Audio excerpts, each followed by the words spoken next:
Suite à la signature des accords avec la Russie en décembre 2020, entrée en vigueur en juin 2021, des avions et des hélicoptères russes se posent au Mali.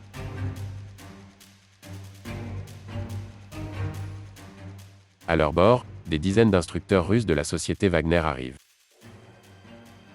Parmi eux, des agents dont la mission est de repérer les mines du Mali, qui sont au sud près de la frontière avec la Guinée.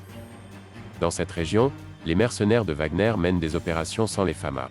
Ils sécurisent seuls la zone des exploitations minières pour s'enrichir. Pour organiser ce pillage et dominer la région, les mercenaires russes prévoient l'installation d'une base. La présence et l'activité de Wagner vont à l'encontre du retour d'une souveraineté malienne. Cette présence maintient l'insécurité. Ce qui se passe actuellement au Mali n'est rien d'autre qu'une reproduction de ce qui s'est passé en République centrafricaine. Assassinats, enlèvements, vols, menaces et intimidations sont les faits des Russes en RCA. Parce qu'ils ne respectent pas les droits humains, ils font l'objet de nombreuses sanctions et crimes contre l'humanité. Ces agissements se reproduiront au Mali. Les entreprises russes polluent les eaux et détruisent la terre. Beaucoup sont cités dans des enquêtes de journalistes. En Guinée, elles sont visées par des plaintes pour avoir empoisonné la population. La Russie tente de coloniser l'Afrique en jouant l'amitié.